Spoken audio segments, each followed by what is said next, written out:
Welcome back to Chalk Talk. Liverpool 2, Everton 0 in the Merseyside derby.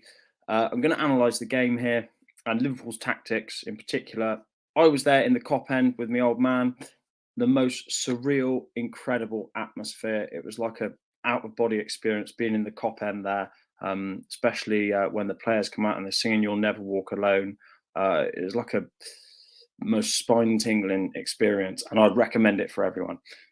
Anyway, straight into the analysis. In terms of the statistics, Liverpool dominated this game really on all the key metrics. XG was much higher than Everton's, 2.33 to Everton's 0.36.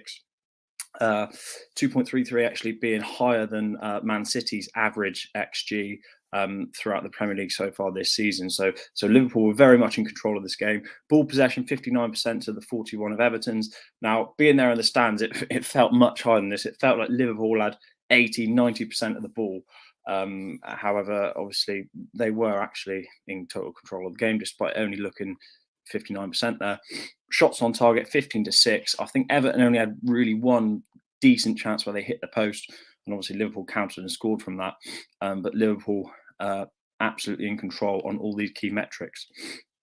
Liverpool's base shape then, lining up in that 4-3-3, obviously notably by Bajcetic starting in midfield there with the experience of Fabinho and Henderson. And it's nice to see Darwin Núñez and Cody Gakpo starting in the lineup. Okay, on to the key points then. First thing that was absolutely noticeable and visible from the stands was the extreme width, high and wide in possession. Now, Robertson and Trent Alexander-Arnold, we all know this from watching on the telly, that they've got great legs, get up and down the pitch. But in possession, they were so high and wide, it was quite frightening, to be honest. And obviously, they've got the rotations then of Núñez and Salah coming in off the sides. And Gakpo playing as that false nine, like Firmino's done so well in the past, dropping into that little pocket and hole to give the centre-halves a huge problem. Do they follow him? Do they not? So once the team was squeezed up to the halfway line, shape was looking more like this with the 2-3-5, or sometimes it's a 3-2-5, as Henderson was dropping back into pockets to receive the ball. And this really caused Everton problems in terms of pinning them right back for the duration of the game, really.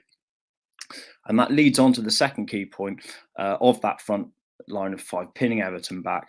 You can see them all circled there. Robertson, Núñez, Gakpo, Salah and Trent Alexander-Arnold.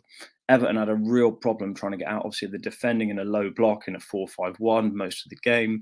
And this allowed Liverpool to circulate ball possession quite comfortably with the defenders at the back there and Fabinho, Henderson and Bajcetic in midfield. And they were quite happy to move from side to side and switch it out and go out the other way. And were just constantly trying to poke and provoke Everton into creating spaces so that they could punish them. Obviously, this might seem risky to a lot of football people in terms of how many numbers Liverpool commit forward, but actually with the pace of Gomez and Matip at the back, they know they've got extreme pace there to deal with things on the counter attack. And actually, most time Liverpool lost possession, that they won it back probably within 10 seconds because they got the sheer volume and numbers of players high up the pitch. So that wasn't a huge problem for them at all.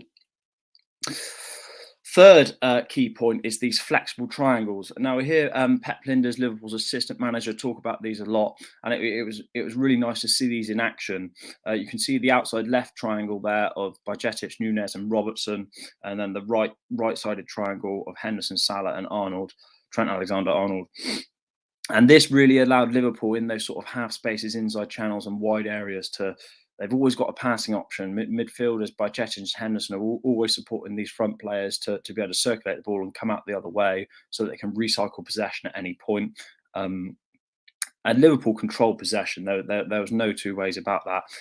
Interestingly, we talk about them being flexible, and it happened lots of times in the game. You'll see on the next graphic here where actually quite often the fullbacks would invert and swap over with Salah and Núñez and come inside, and this caused Everton all sorts of problems in terms of who's marking who, should we follow them, should we not, and again it helped keep them pinned back. Sometimes Bajcetic would even also pop into a rotation into these spaces. I think the key thing here from the Liverpool perspective is I think these players are instructed that that outside left triangle and the outside right triangle is that, well, actually, as long as there is a player occupying one of those positions, then there's always going to be a passing option. And actually, if there are rotations in this causes even more confusion for opposition teams, especially Everton. And that is exactly how things went on the night. So yeah, fantastic to watch in person, and the intensity which Liverpool win the ball back when they lose it was quite incredible to see as well. Liverpool controlled the game, ironically. For all of their possession and controlling the game and switching the ball out of play, Liverpool scored both of their goals from counter attacks.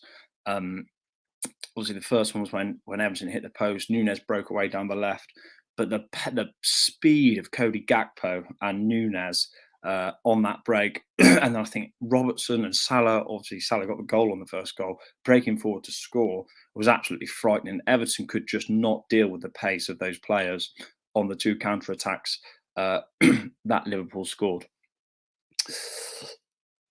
Thanks for listening, guys. I hope you enjoyed the video. Please like and subscribe if you've enjoyed it, and drop a comment if you spotted anything that I haven't. And I'll look forward to seeing you next time.